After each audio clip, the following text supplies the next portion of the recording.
Assalamualaikum warahmatullahi wabarakatuh. Perkenalkan, nama saya Marcella Tui, NIR 18020027, Program Studi D3 Kebidanan Stikes Muhammadiyah Manado. Pada video kali ini saya akan menjelaskan tentang bahaya persalinan kehamilan dan nifas. Banyak kemajuan di bidang sains dan teknologi yang sangat membantu menentukan deteksi dini adanya penyulit dalam kehamilan dan proses persalinan. Jadi, ibu dapat mengetahui apa sih tanda bahaya dalam kehamilan.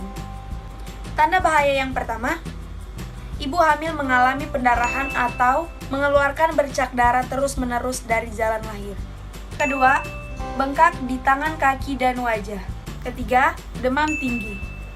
Ibu hamil dalam usia berapapun, bila mengalami panas atau demam tinggi, perlu dibawa ke tenaga kesehatan atau bidan terdekat untuk mendapatkan pertolongan. Keempat, keluar air ketuban. Bila mengalami ada cairan yang keluar dari jalan lahir, baik itu merembes atau mengalir, segera menuju ke tempat pelayanan kesehatan untuk mengetahui apakah ibu mengalami pecah ketuban. Selanjutnya, gerakan bayi berkurang atau tidak bergerak sama sekali. Selanjutnya, ibu muntah terus-menerus dan tidak bisa makan sama sekali.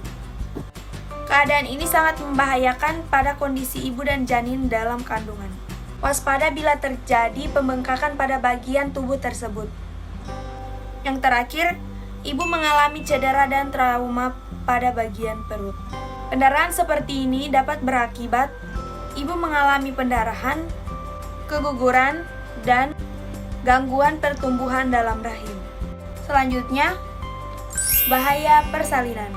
Yang pertama, ibu tidak kuat mengejan. Hal ini membahayakan janin karena bayi yang lahir nantinya akan lemas dan terlihat tidak bugar. Bahkan biasanya bayi tidak akan menangis saat lahir. Proses mengejan yang lama sering disebabkan oleh beberapa faktor. Salah satunya usia ibu yang melahirkan di atas 35 tahun, sehingga terlalu lemah untuk mengejan. Kedua, bayi terlilit tali pusat. Hal ini sangat menjadi permasalahan dalam proses persalinan. Walaupun tidak membahayakan sang ibu, tapi ini akan membahayakan sang janin, khususnya pada janin yang beratnya lebih kecil. Ketiga, air ketuban berwarna keruh dan bau. Air ketuban umumnya bening dan tidak berbau. Munculnya bau seringkali disebabkan karena bakteri jahat yang terdapat pada vagina. Keempat, ibu mengalami asma atau gangguan pernapasan. Bagi seorang ibu yang mempunyai penyakit asma dan ingin melahirkan secara normal, ini bisa saja dilakukan dengan cara proses persalinan yang sangat singkat. Yang terakhir, ari-ari tidak kunjung keluar setelah proses melahirkan. Ari-ari atau plasenta akan muncul setelah setengah jam setelah lahir. Jika tidak kunjung keluar, maka akan dilakukan secara manual. Plasenta yang tidak keluar akan berbahaya untuk kesehatan rahim sang ibu pada suatu hari nanti. Yang terakhir, bahaya nifas. 5 bahaya nifas. Yang pertama, pendarahan yang berlebihan.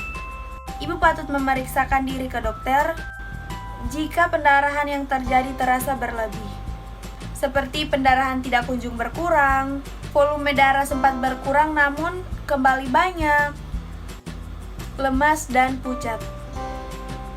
Kedua, infeksi. Ibu patut waspada jika jahitan terasa semakin sakit. Keluhan ini bisa menjadi adanya tanda infeksi maupun tanda bahaya nifas. Selanjutnya, nyeri payudara. Puting juga bisa mengalami lecet-lecet hingga berdarah. Apabila terjadi pendarahan pada puting, ibu bisa berkonsultasi pada bidan terdekat. Keempat, inkontinensia urin. Usai melahirkan, wanita akan mengalami ini. Akibatnya, ibu mengompol karena tidak bisa menahan pipis. Meski tidak berbahaya, tapi komplikasi ini bisa menyebabkan ibu tidak merasa nyaman dan malu. Yang kelima, wasir. Periksakan kondisi wasir ibu ke bidan. Jika disertai dengan gejala-gejala, rasa nyeri, pendarahan pada dubur, tak kunjung sembuh meskipun ibu sudah menggunakan salep wasir, dan tinja berwarna merah. Itulah bahaya-bahaya pada ibu hamil bersalin dan nifas. Mari kita cegah sama-sama dengan cara rajin mengontrol diri ke puskesmas dan bidan-bidan terdekat. Semoga video ini bermanfaat bagi kita semua. Assalamualaikum warahmatullahi wabarakatuh.